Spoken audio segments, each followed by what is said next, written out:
right, here we go. Check this out. This is Whole Nother Level with Dwayne Lindo. You know, frankly, I feel that we shouldn't even be talking about this. Simple as that. The great L. Bushman. They'd have to make so many adjustments, but I don't know what they have to do. They need a miracle. They need a miracle. Our girl, Kristen Yalway. Yeah, it's going to be another show. Britney Spears has her show in Vegas. The Raiders are going to have their show in Vegas. Frank Mazzei. Did they win the offseason in free agency? Yes. What does that mean? Absolutely nothing. Ladies and gentlemen, the one and only Craig Cousin.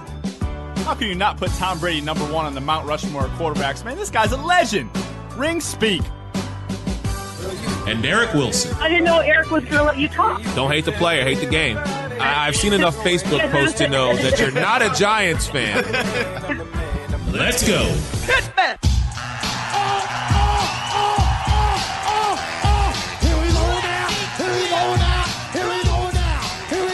And welcome everyone to another edition of Whole Nother Level right here at Co-Work, Florida in Lakewood Ranch. It's your man Eric, joined by the great L. Bushman and the factual Frank Mazzei. Gentlemen, how are you? I'm tired. You're tired. I don't know why I'm tired. Maybe it's the Super Bowl hangover still. I don't know. Frank, what's going on, man? I'm good, man. How are you? I'm good. I'm really good, man. I'm excited. That was a sound of our Skype getting ready to listen to everybody call and chime in. 813-699-5353. All my Patriots fans, want to hear from you guys tonight. I'd say the same for my Atlanta fans, but I don't think they want to call or chime in. And if they do, they're going to talk a lot of smack. But anyhow, we are a whole nother level. Gentlemen, Craig says it in our intro. Yeah. He says, how can you not put Tom Brady number one on the Mount Rushmore quarterback Hall of Fames? This guy's a legend. Rings speak. And Sunday night, Tom Brady got number 5. The most winningest Super Bowl quarterback ever. So I'm going to ask a dumb question because I'm pretty sure I know the answer, but I'm going to ask it anyhow. Is the debate officially over as Tom Brady being the GOAT? Yeah, the debate's over. Okay. I think you can validate Craig's in the intro thing. All right. Yeah. Based on rings? I'm basing it on what we saw Sunday night and based on the fact that he got number 5. So is Charles Haley on that Mount Rushmore as a player? No. We're talking quarterbacks. With his 5 rings? Okay. Yeah, quarterbacks. Quarterbacks. Okay. Because if that was the case, I would always when someone gave me the Jordan argument, I would always say, well, what about Robert Horry? Robert Horry got 7. So I'm talking about specifically quarterbacks who have played in the NFL. Right now, Tom Brady stands alone. He sits atop that mountain all by himself. 17 years in the league. 11 AFC championship games. 7 Super Bowls. 5 victories. 1 wife, one baby mama. He's yeah. 1 wife, 1 baby mama. But I mean, if you didn't watch this game on Sunday, you truly missed out on what I'm calling probably the best comeback I've ever seen. Well, it is touted as the greatest comeback in Super Bowl history. There has never been an OT finale for a Super Bowl. So. There never had been a comeback more than 10 points. Right. I mean, so to come back 25 points, and we're starting off early. You're on with Whole Nother Level. Who we talking to? I'm going to give you 2 guesses, and you only need 1.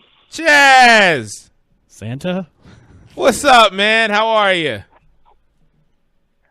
I am hurting. And at the same time, I am Still? also just on cloud 9. I have not stopped watching those Super Bowl replays that they've been showing on NFL Network.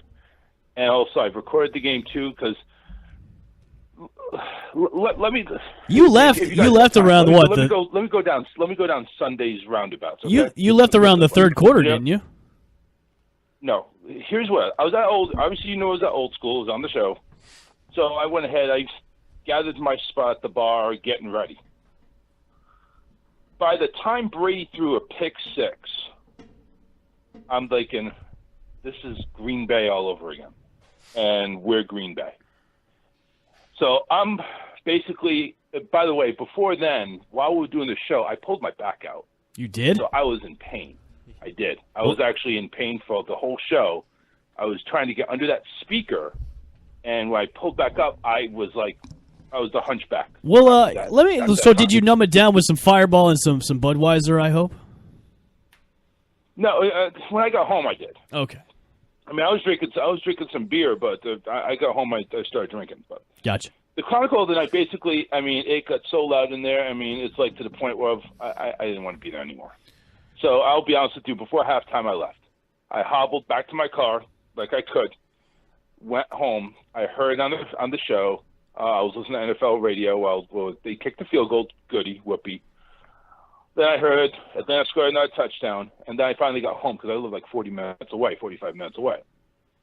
So as I'm walking in, the Patriots are driving. And they finally get the touchdown and the botched Gostowski extra point, which, by the way, I really hope they find another kicker. Wow. You're already firing Gostkowski. Yeah, Gostkowski has been your boy for a long time. You know, when I saw you leave, you kind of left in a huff at Old School. So I was like, I hope he has drowned his sorrows for a good drive home. That's what I was expecting. I'm thinking, listen, let's just make it competitive. I don't want a Chicago Bear 86 route. I just give us a little bit of points, just a little bit. Okay. So, all right, 28-9, I'm thinking, okay, we're not out of it yet. You know, field goal, we go for the onside kick, and we botch it. But let me tell you something. We all know how it ends. We do. Brady is the best ever. But, gentlemen, and I speak to everybody, you cannot say that massive, record-breaking comeback going to the first ever overtime in the history of the Super Bowl. Yep. You cannot say that does not happen if that defense doesn't step up. You're absolutely right. You cannot say that doesn't happen when that offensive line finally came out of its shell and started protecting Brady. You cannot say that does not happen if James White doesn't break a 14-catch record, Super Bowl record, and run and go for 20 points total, including a 2-point conversion. You cannot say that does not happen without Julian Edelman's David Tyree catch. You cannot say none of that happened. So the fact that everybody's want to say Brady did it alone and Brady got MVP, yeah, Brady deserves MVP. I will not doubt that. But James White is a very close second. Edelman should be a very close third. It does not happen if all those factors. Also, it does not happen if Atlanta pulled some bonehead plays to pass and snap the ball with 15 seconds left on the game clock, on the play clock. It does not happen. All these factors come into play. It was just amazing. Well, what I attribute this to is, you know what? This was just one more notch in Tom Brady's belt because everybody, including Goodell, I'm sure, after halftime, was like, there's no way that the Patriots are going to be able to come back from this. There's no way that they are going to be able to rally the troops and find a way to make this the competitive game that we want it to be. There's no way. This is Tom Brady. And what happened? Everybody, the meme that I've seen that has gone across is we all want to know what prayer Brady was saying when he was sitting on the bench, because we all need to use that prayer for future endeavors in life, because to see what he did and every single point that you made just speaks to how great this organization is.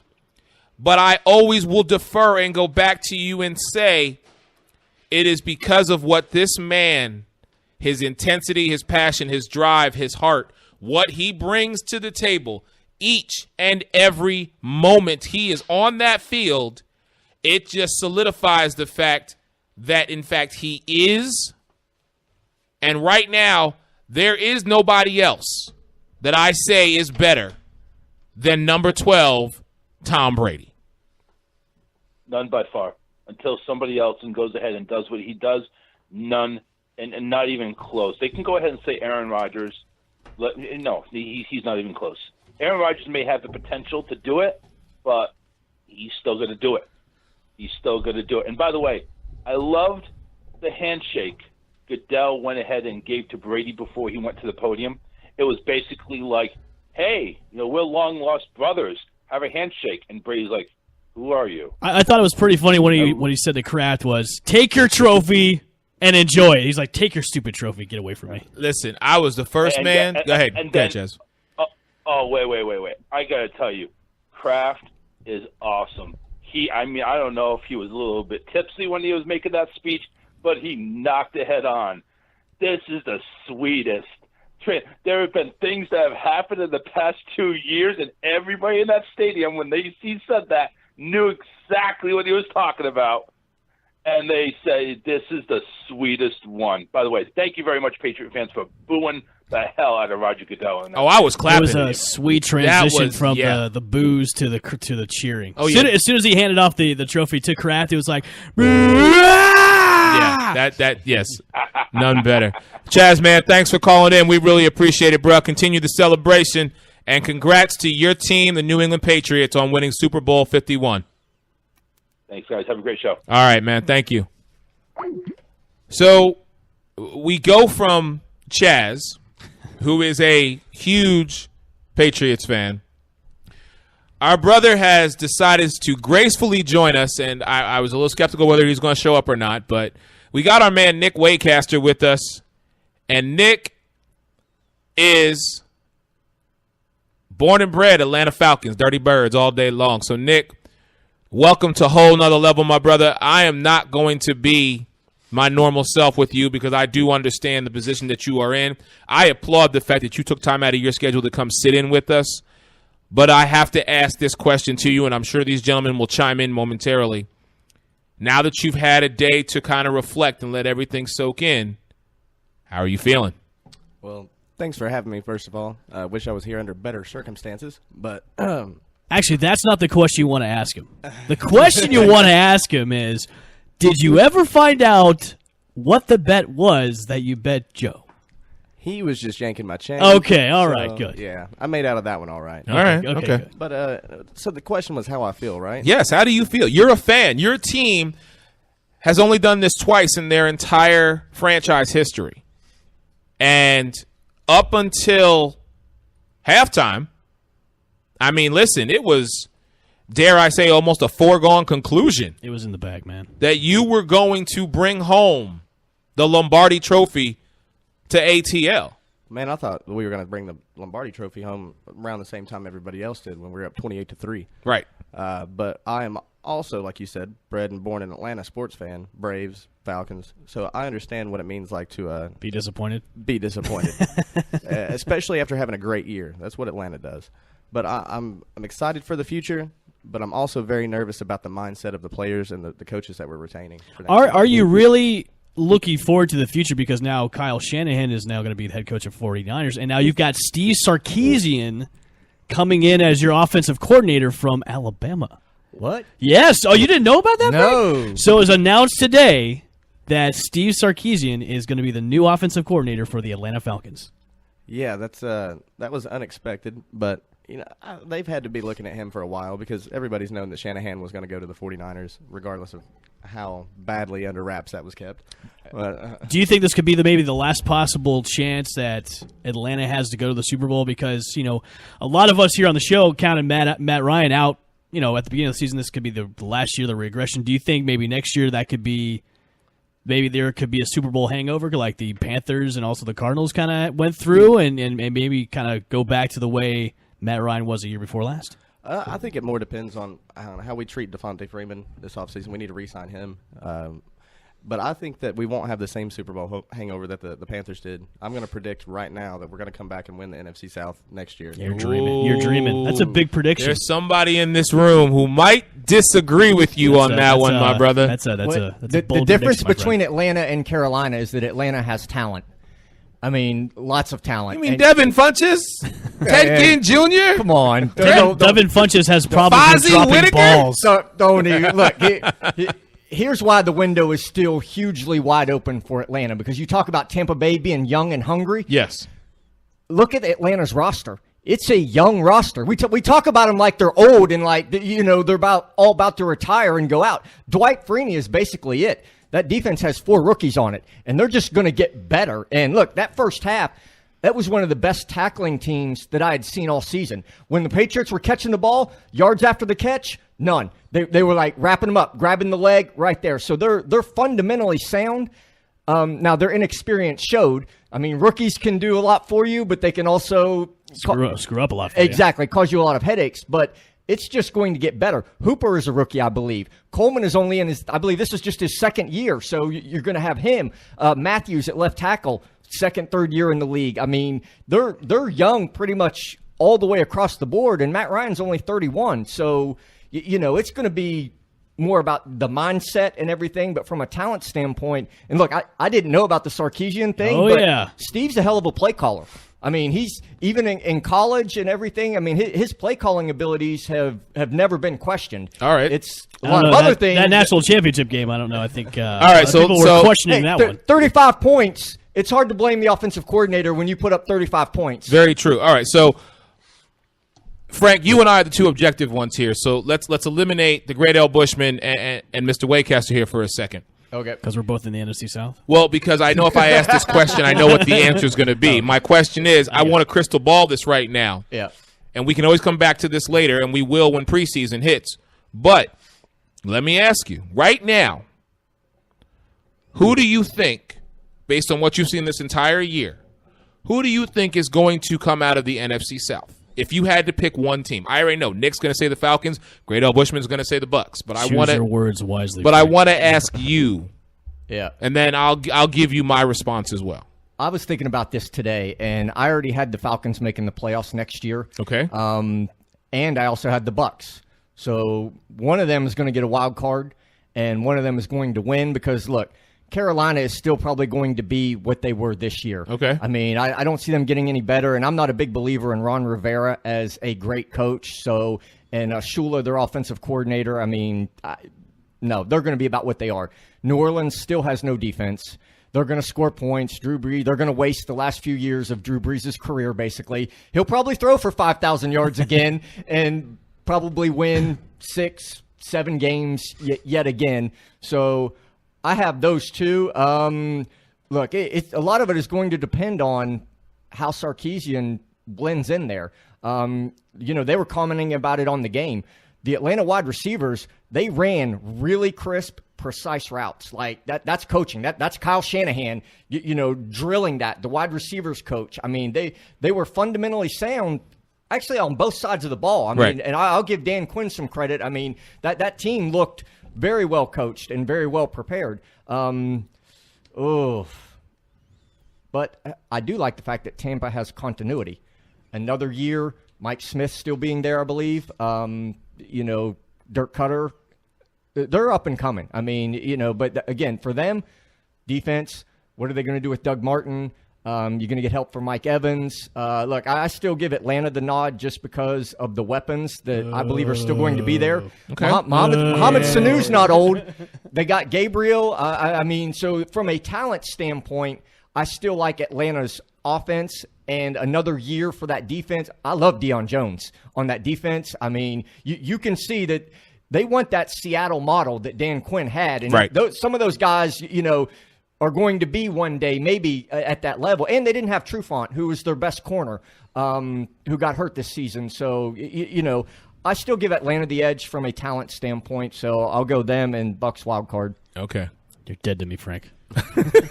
I understand. So here's what I will say to you. Looking at the entire NFC South, and you always hit the nail on the head, Frank. The one difference I will play into this is, and you spoke to it when you mentioned Tampa, you spoke to the continuity. If Kyle Shanahan was coming back as the offensive coordinator for Atlanta, I wouldn't have a doubt or a question in my mind right now and say they are going to represent the NFC South yet again. However, That's a fair point. Yeah. what I will say to you is That is fair, Eric. Jameis Winston this year avoided the sophomore slump and is continually moving his team in the upward direction. Now, he also has the benefit of having the same coaches around him. So, barring injury and health, as we always say, I fully expect the Buccaneers to actually win the NFC South, but only win because of divisional matchups. Good, I won't have to kill you now. I do feel that Tampa is going into the 2017-2018 season, correct those minor miscues that happened to them this past season. But I also do see Atlanta. I have it flipped. I have Atlanta sliding in at the wild card. Okay. So for me, that is what I see. Now, again, we still have the draft. We still have preseason. We still have free agency. Free agency. So there's a lot of stuff. But I will at this point, and I know it's placing it all on one man, but the thumbprint of Kyle Shanahan on the Atlanta Falcons, this team, has to speak volumes. And, Nick, you're shaking your head, so go ahead, chime in. I'm shaking my head because, Shanahan's got a history of kind of, what he did with the Browns, the Redskins. Mm-hmm. He's not got the longevity with the team. He hasn't proven that he can be there 3, 4, 5 years and consistently have a great offense. So I'll say that the first year that he was with us, and a majority of the Atlanta fans felt the same way, we were calling for his head. Second year we kind of got disillusioned because we were seeing results, but we still had shades of the bad play calling towards the end of the game where it could have run the ball. Just little things. Shanahan's young, he's aggressive. I think he's a little too cocky. They started calling that game like they thought they'd won it. Matt Ryan didn't have 23 pass attempts all season. This was his lowest total. I think 30 was his lowest of the season, and I think they were happy at 28-3. And changed their game plan. And what's better than 28-3 is 31-3 or 35-3. You don't take your foot off the throat. 1 for 8 on third downs. That's terrible. That prolongs the clock. You get at least a couple more first downs on third. You got another new set of downs that eats up more clock. Whereas New England was 50% on third down. So their play calling showed that they thought that the game was over, basically. I give them. It was some shaky play calling. Now, I don't know if that was Kyle Shanahan or that was Dan Quinn in his ear saying, hey, we just don't need to do anything stupid. Let's just ride this out. But I would think the same thing. I would be like, listen, we're up 25 points on the New England Patriots in the first half. Mm-hmm. So what do I want to do? I want to eat away the clock. Now, granted, I need my running backs to produce. I need these short dink and dunk passes to work so that we can continually eat away at the clock, not giving Brady time. But yes, I will agree with you. Put some more points on the board. We talk about doing what got you to the dance.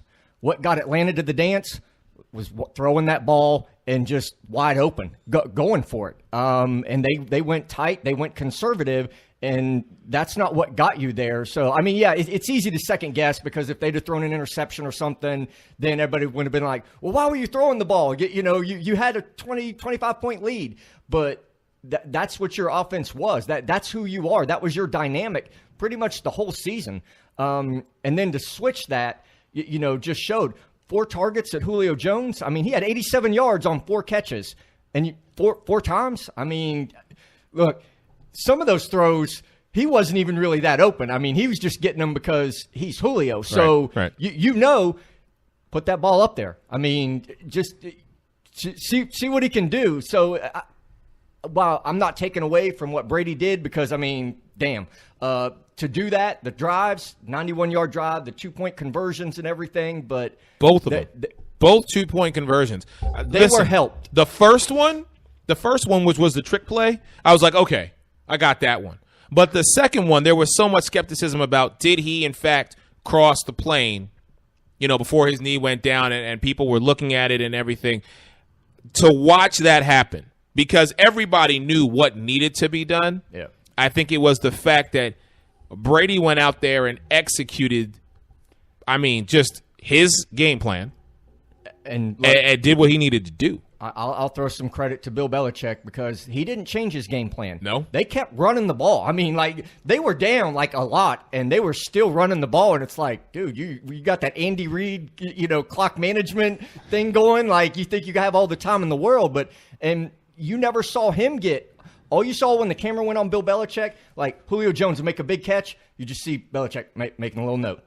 Making a little note. Gabriel, Mohamed Sanu, camera would be on Belichick. He's just making a little note. And, adjustments or whatever, something that he saw. But he didn't panic either. And having a coach that, when your coach starts getting uptight and you're losing, players see it. Well, Belichick's uptight anyways. I saw something. He actually smiled on the Tonight Show. He did? He was with Edelman on the Tonight Show. He actually smiled. Huh. What's crazy about this guy was, for the post-game press conference, he was already preparing for 2017. He's like, we're 5 games behind everybody. We need to prepare for 2017. Yes, he actually said that. We're 5 games behind. This guy can't even enjoy a Super Bowl victory. He's already preparing for this coming season. I mean, listen. We're 5 days behind everybody else. That's what Nick Saban says when he wins a national championship. He's like, we're behind on recruiting now. All these other teams are ahead of us. Right. We have to get to work. Somebody needs to give Belichick a hug. Hey, his girl. Have you seen his girlfriend? That's what I'm saying. I know. I mean, he's got to be a different kind of person when he's not in front of the media and the camera, because it just doesn't. It doesn't translate. It would be one miserable lifestyle there. Yes, it is terrible. It's horrible. Terrible. All right, terrible. so Nick, before we let you get out of here, man, I got to ask you. With now basically you have a new offensive coordinator coming in, Steve Sarkisian. What do you feel? What do you feel the Atlanta Falcons need to address this offseason? Be them few, be them a lot. A lot of the players, I feel like, need to address themselves, because regardless of how much you want to blame the offensive coordinator or the head coach for play call, we didn't get it done between the lines during the game. Matt Ryan was still snapping the ball off with 18 seconds left in the fourth quarter on the play clock. That's something he controls. So I feel like a lot of the players need to step back and realize, we've been at the show now. Next year, it should be different. And we need to focus on our offensive line, because Alex Mack's not going to be around too much longer, and he's what brought us together this year. So I think we need to spend a solid, draft pick, that 31st draft pick on a center. So. All right, cool. Well, like I said, Nick, we appreciate you stopping in, man. We're going to take a real quick break. When we come back, we're going to talk more Super Bowl. Listen, feel free to chime in, people. 813-699-5353 is the number. You're listening to Whole Nother Level. I got the factual Frank Radar Bushman. Chaz, thank you for calling in. Our man Nick for stopping by. This is your man Eric. We'll be right back. And welcome back to Whole Nother Level right here at Cowork, Florida. Big shout out to our man Nick again for sitting in with us for a few. And then, of course, Chaz calling in. So we got one Patriot, one Falcon. So let's talk about the whole night in general. And, again, I put it out there last night, and I want to say it again. Everybody who has supported us since we started this little journey called Whole Nother Level, I just want to say thank you again on behalf of all of us. I mean, this was a tremendous culmination of things for the Super Bowl Sunday. All the love and support that we've been getting. We're excited for the next chapter happening at Ferg's. But, again, thank you to Kristen and Dwayne, Craig, Frank, Great L. Bushman, just for, putting up with me and tolerating me. I know sometimes I can be a little out of control. No. Organized chaos is what I like to call myself sometimes. But, no, really? We had a lot of fun. We gave away a lot of stuff. Congratulations to all the winners. We raised the most money we raised for that 50-50 raffle, so that was huge as well. But Lady Gaga's performance, let me ask y'all. She didn't get political. She came out there, did a bunch of her songs. She dropped in from the roof of the Houston Stadium. Technically, she really didn't, because that first part was pre-recorded. Okay. So she only dropped down halfway, which was still kind of cool. But she came in, she did her songs. So, I mean, how do you gentlemen feel in comparison to other halftime shows? How do you feel about Lady Gaga's performance? I'm not really a big halftime guy, especially when it comes to the Super Bowl. I think they should get maybe some rock acts here and there, maybe like some AC/DC, some Metallica, some Guns N' Roses. It was cool. I'm not really into Gaga. I was really glad she kind of left the whole political thing at the door and just kind of performed and did her thing. From past performances, it was all right. I think when MTV used to produce it, it was a lot better because they had a lot of collaboration from other artists to it. But she did it all right. She did her thing. I was really hoping for maybe a boob to pop out, but that never happened. Or like she was going to put on the meat suit like she did a few years ago. But it was all right. It was cool. I mean, from a non, because I mean, for the past couple of years we've had Beyonce did her thing last year when everybody was getting all pain in the ass about it. They're all kind of crying, well, she did this, but I think it was kind of cool. She did nothing of the sort. She just did her thing, did her songs, and she caught a pass. She got a pass at the end. Yeah, I was really impressed. She dropped her mic, caught a pass, and jumped off. Maybe she could be on Carolina and replace Devin Funchess, who can't catch a damn ball. But no, it was cool. It was overall. At least not last year. Frank, what about you? Yeah, I'm not. I couldn't even name you a Lady Gaga song, so I don't know. Poker Face. I mean, he knows. Eric knows one. That's a scary thing. I know one. Poker Face. Okay. I know Luke Bryan. I mean, who sang? He the did a national anthem. fantastic. Came job. in at 2 minutes, baby. I don't know what the over/under was, job. but he came in right at 2 minutes. I should have bet on that one. I could name a bunch of his, but from what I've heard from people, they said that she sang good. She didn't have to get political. That's what the commercials were for. Right. So she, and again, the fact that she didn't. Kind of, I was just kind of waiting for it. They actually had like a boycott. Somebody was they had an online protest where they wanted her to kick her off the Super Bowl. There was like an ongoing thing right before up until kickoff. They're like this whole online trolls wanted her off the Super Bowl because they thought it was going to be political. Boy, were they wrong? Yeah, they were dead wrong on that one. All right, so let's talk about what everybody likes to see during the Super Bowl: the commercials. Now, I haven't seen all of the commercials. You're not missing much. Me either, yep. You're not missing much. Okay.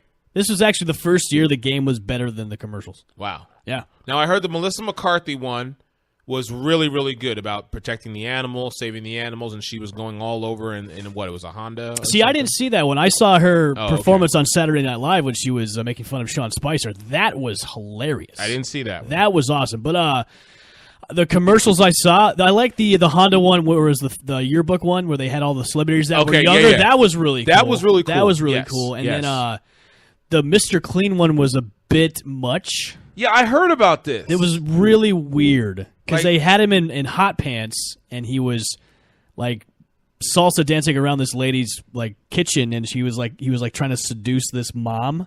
Mr. Clean? Mr. Clean. They made Mr. Clean a little creepy this year. Yeah, it was kind of weird. But overall, like there was one with Christopher Walken and Justin Timberlake. I did see that one. Walken was singing "Bye Bye Bye" for the drink "Bye Bye Bye." That was all right. But I was kind of disappointed because usually we see a Doritos commercial, which is really cool, and a lot of Budweiser commercials that are usually fun. Well, the Budweiser commercial, it was the it was immigration controversial. One. It was yeah, the immigration there was one, a lot of controversy behind it because of the whole immigration thing. So, which they said, I guess, was a coincidence that they'd planned on doing this before any of that stuff. But and then what about Bieber?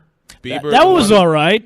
That was okay. I saw that one briefly. It was all right. Talks about like the evolution of cheering or something. It started with like Gronk in a caveman outfit catching a football, and then it went to a time flash forward to this, and then it went to something else. So I was just I was really curious. Now the one, and I'm kind of looking some up here really quick. There was one with Jason Statham and Wonder Woman. I didn't see that one. Okay. That was and the two of them were like in a restaurant or in a bar, like fighting everybody. So Gail Gadot and is that her name? Yeah. Gail Gadot and we got the mechanic and we got Wonder Woman. Yeah, in a commercial. Together. In a commercial together. I would actually see them fight each other. That'd be interesting. She would kick his ass. And I would if I was him, I would let her kick my ass.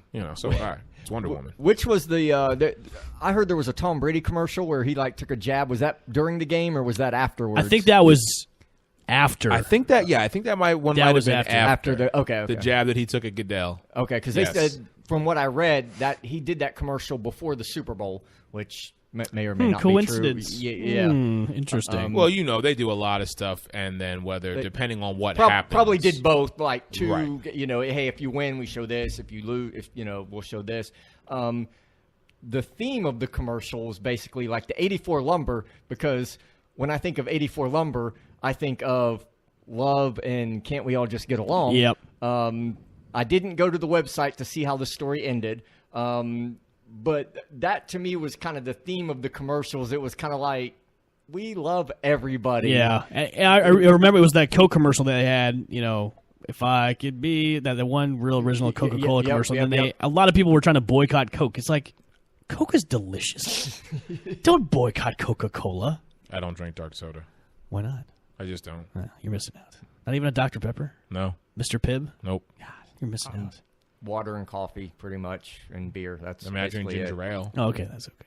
And I drank High C Orange from McDonald's. Oh, nice. Overall, I think the commercials are kind of a letdown. A lot of movie previews coming out. Oh, yeah, Transformers, and then Logan, and then Pirates. Pirates, Pirates was a good one. I like that one. Really good. Had the Johnny Cash song in the background. That was really cool. But I think overall this year they need to next year make commercials fun again. There you go. They weren't really fun. They were just kind of meh. We should start a hashtag. Hashtag make commercials Make fun commercials again. fun again. I like Make it. commercials fun again.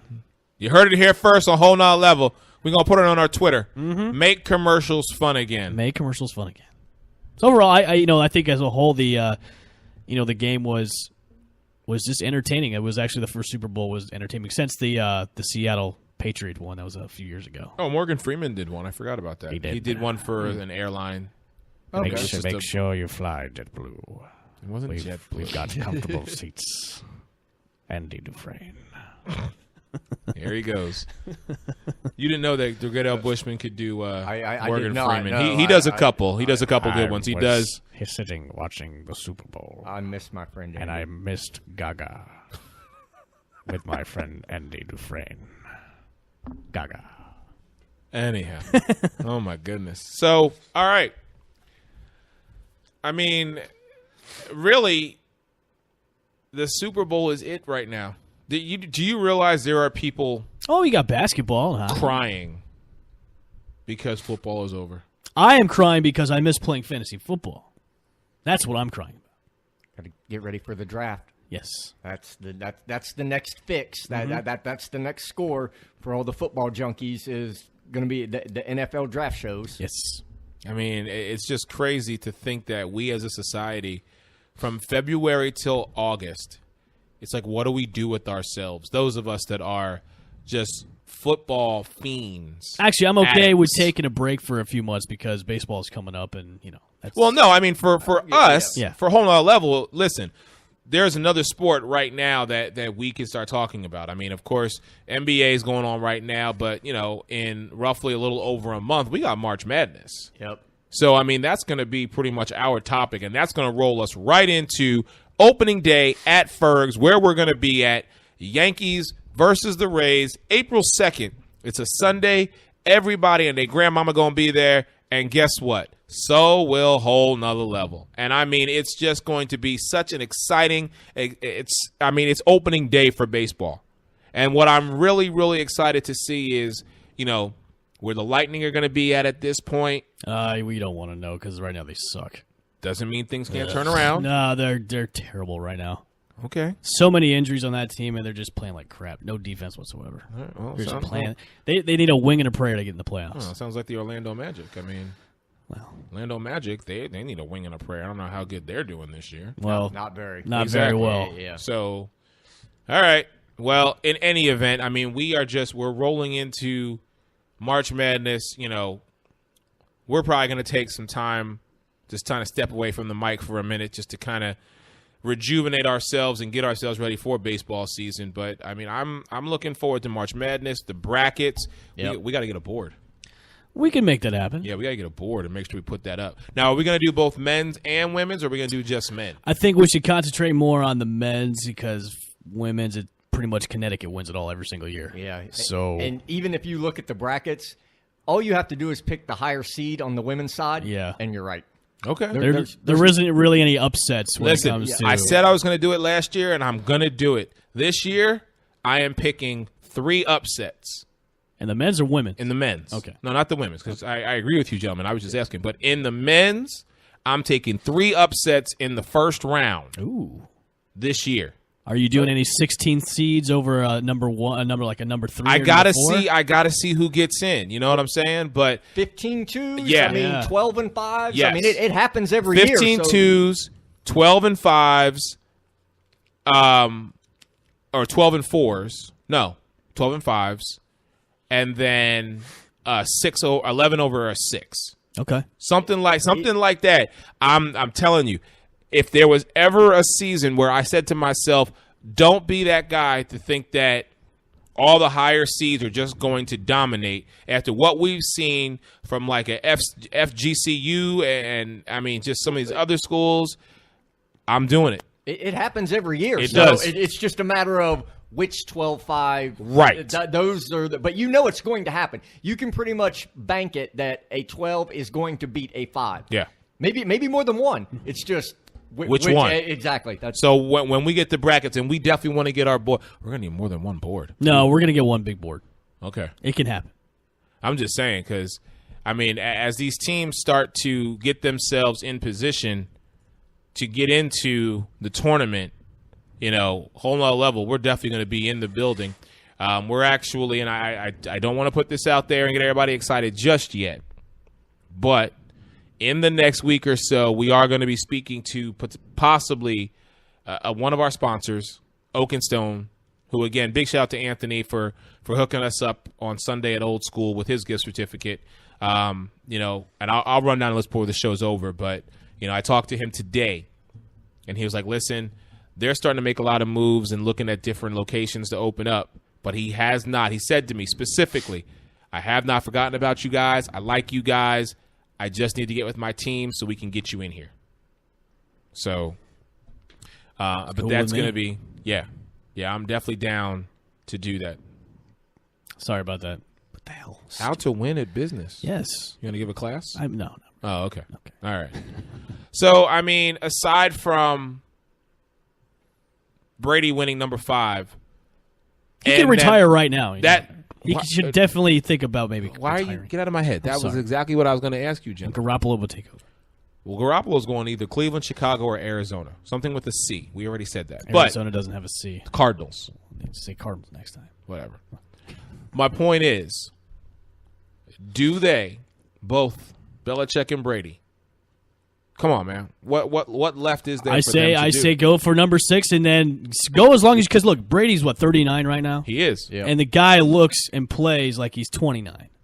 So he could play into his 40s. This guy, and he's only had one injury season. Yep. When they had the knee. So Right. I wouldn't be surprised if Brady doesn't play till he's like 42, 43. So you're saying stay. I say stay. Go for 6. Frank? Look, there's still coaches that have more trophies than Belichick, so he's still climbing that ladder. If you're in the best shape, if you are, and Brady's in the best shape of his life, even being at 39, keep going. Keep going as long as you can. Look, I'm not sure which one is more valuable. I know they've always debated, is it Belichick, is it Brady? But if I'm Bill Belichick, I'm riding that as long as Tom is, and then when Tom decides to hang it up, Bye-bye.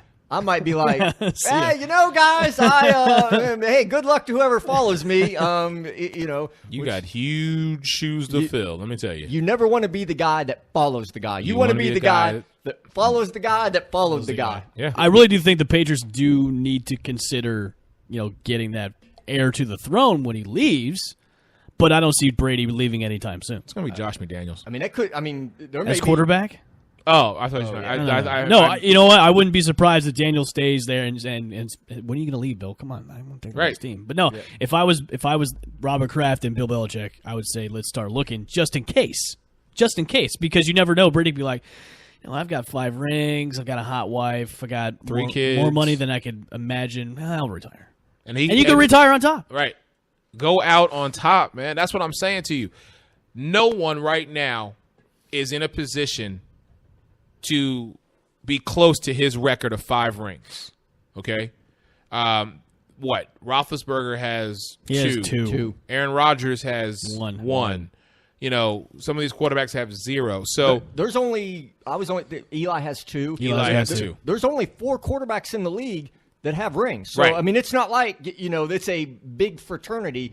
I think Russell Wilson, Yep. Drew Brees, Eli, Ben, and Brady. That's 5. Breeze has got 1. Wilson's got what, 1? 1. Yeah. Yep. Right, so- Rodgers has 1. right. So that's what I'm saying. So right now, Big Ben's the only person, And Eli. and Eli. Those are the only 2 gentlemen who could maybe start there. Okay, if Brady retires, we have a shot to maybe start capitalizing on it. See how but long you got Eli's to gonna win be in New 3 York, more. Yeah.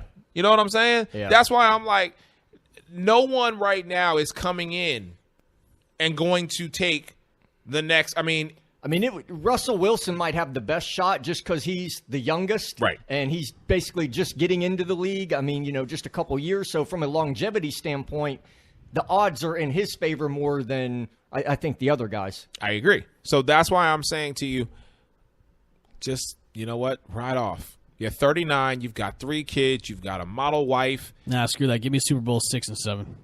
You won 6 and 7. Sure. Why not?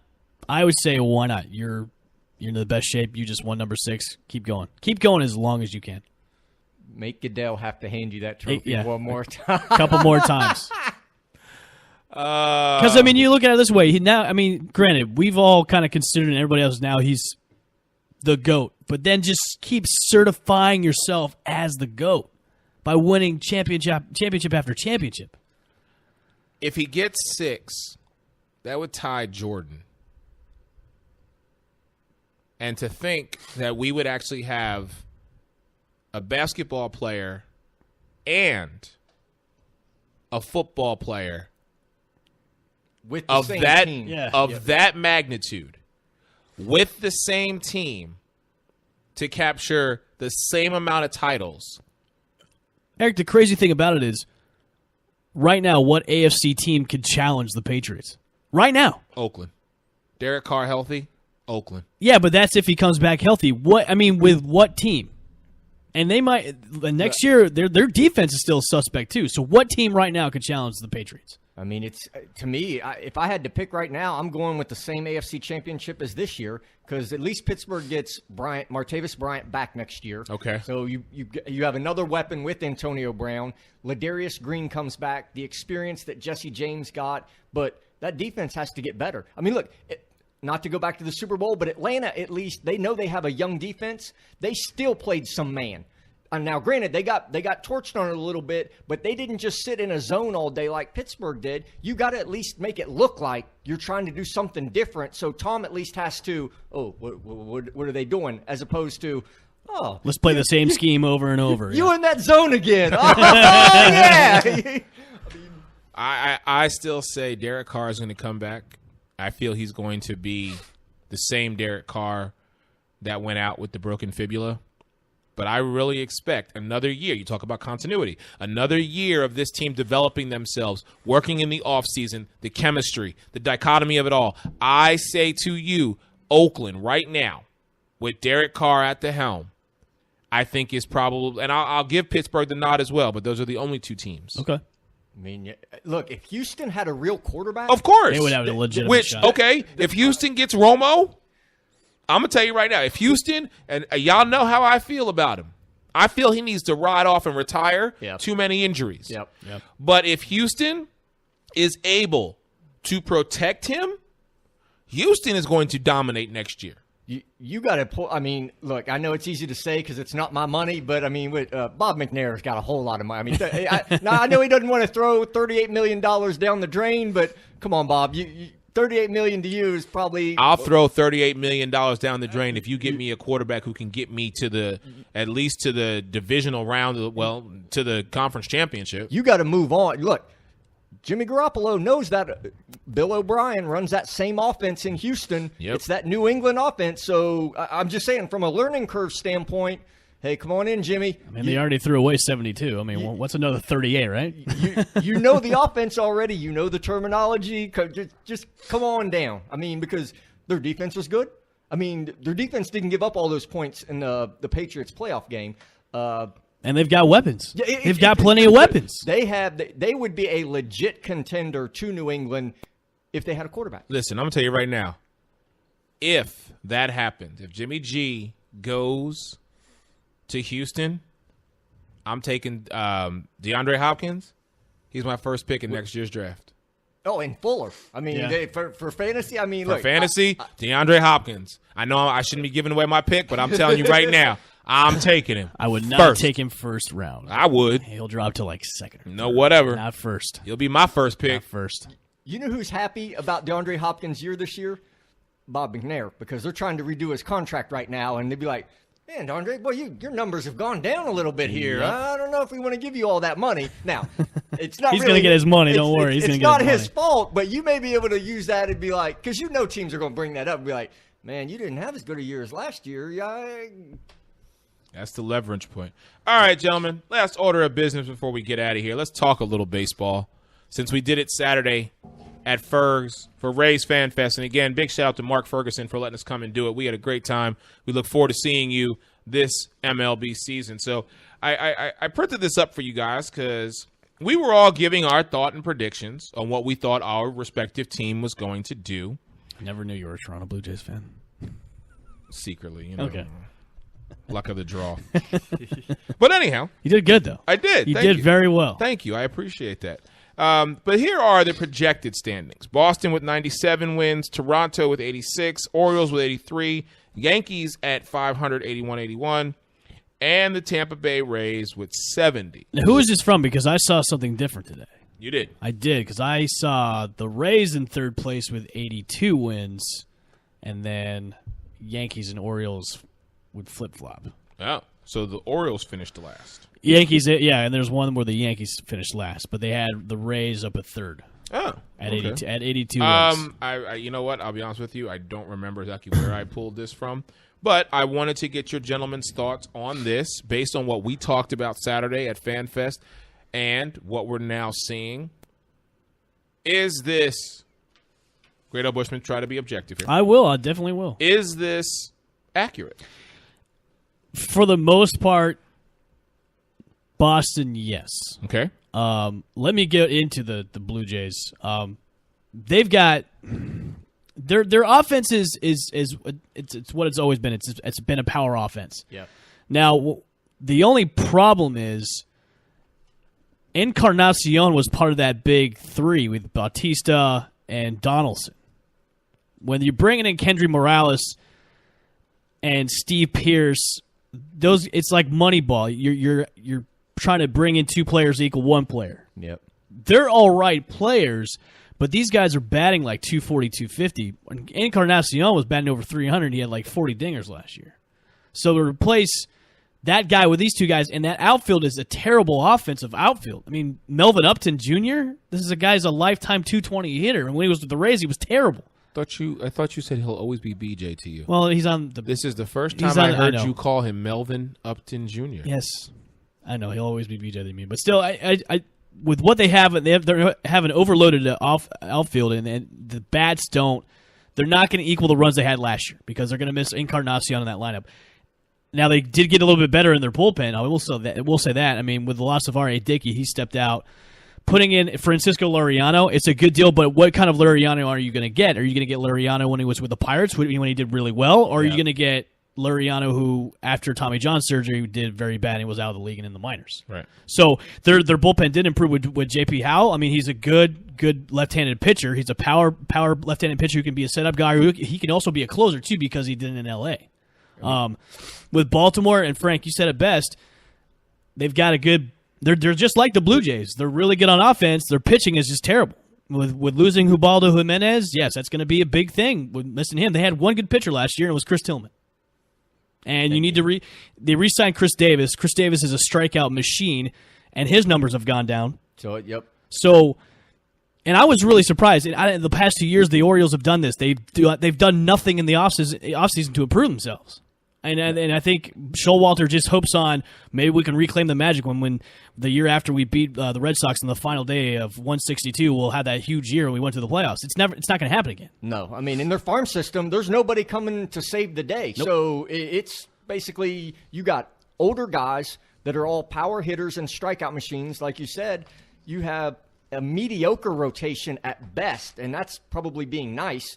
And you have arguably maybe the best closer in the game.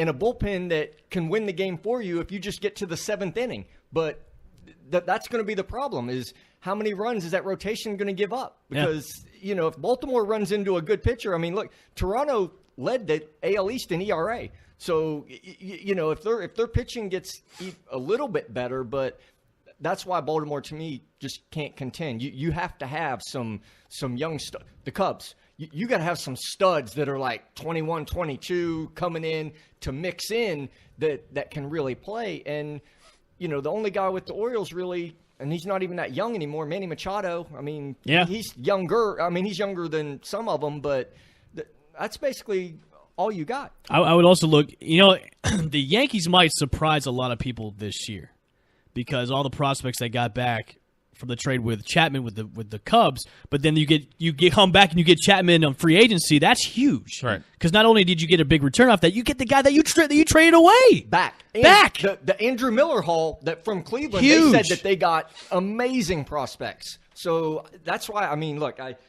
wouldn't be surprised if Toronto and the Yankees are flip flop. Yep. But I had the Yankees in second, and Baltimore. I like where Baltimore is right now. The one thing they think the Yankees really have to worry about is their starting pitching rotation. Tanaka's that lead guy. Sabathia's just. Yeah. I'm really surprised they haven't parted with Sabathia because he's really. I mean, he's such an old pitcher now, but he's a broken down pitcher. He hasn't been that guy in a long time. Even when he dropped all that weight, I think he should have kept it on. Maybe brought some more weight to him. But I really, that's one of their Achilles heel now is their lineup. I mean. They're gonna be in that playoff picture because the AL East, and I said this on Saturday, it's such a hard division to win because all these teams are competitive in this. There's no one. I mean, granted, Tampa Bay had that one. They were competitive in the first half, and then in the second half they just dropped off. But the rest of those teams they were so close together for the playoff push.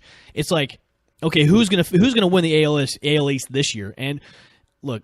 There's not much more you can say about the Red Sox. I mean, they've did their shit in the offseason. They brought in so much to improve that rotation, which is scary.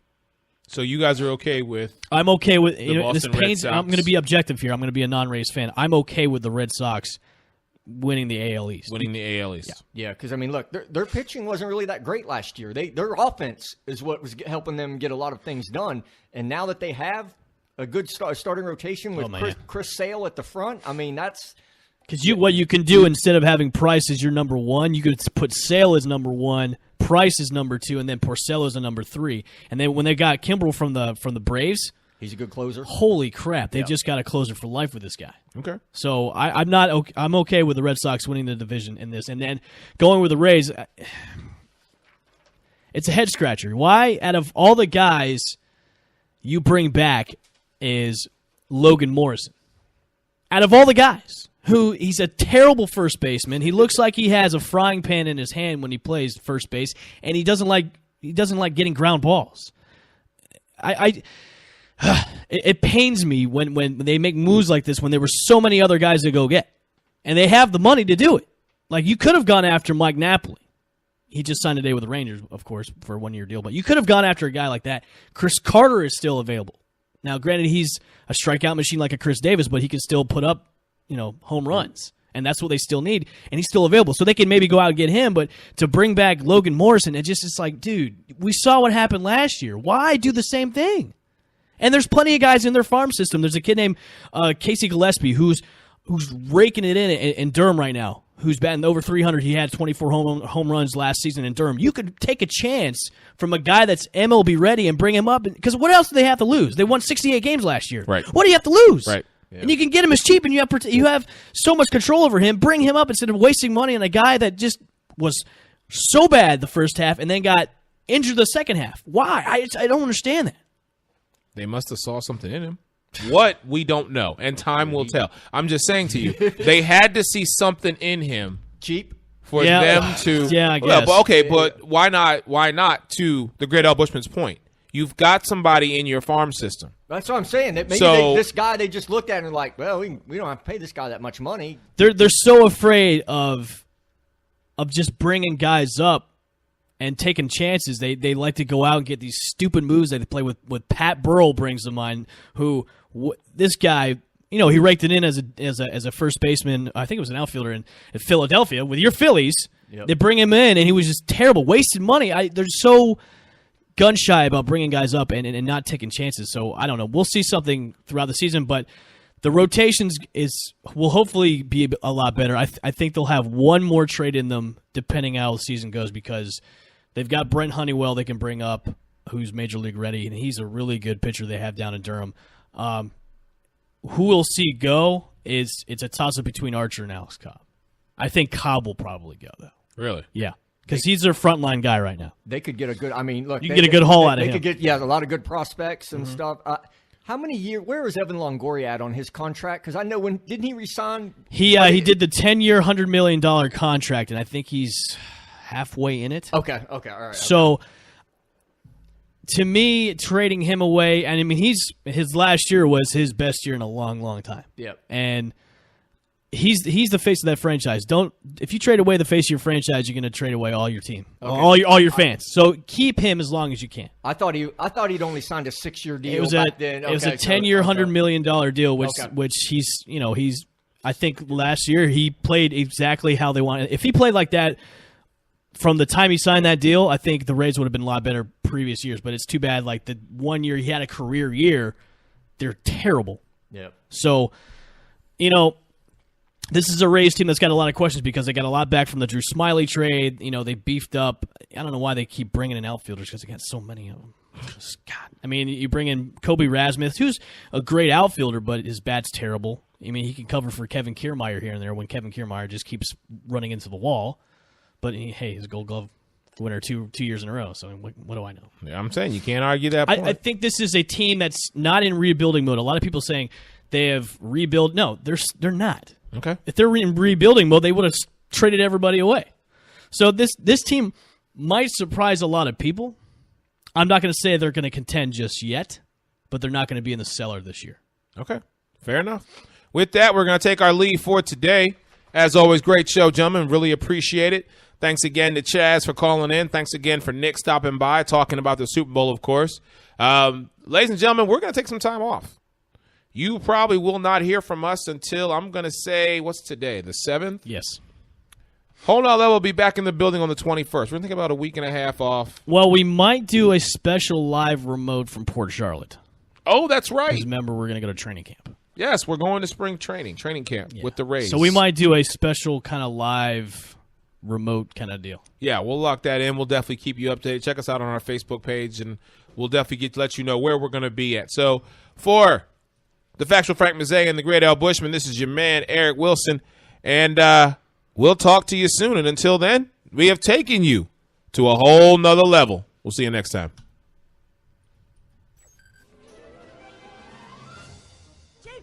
What do you want to do tonight? The same thing we do every night, Pinky. Try to take over the world.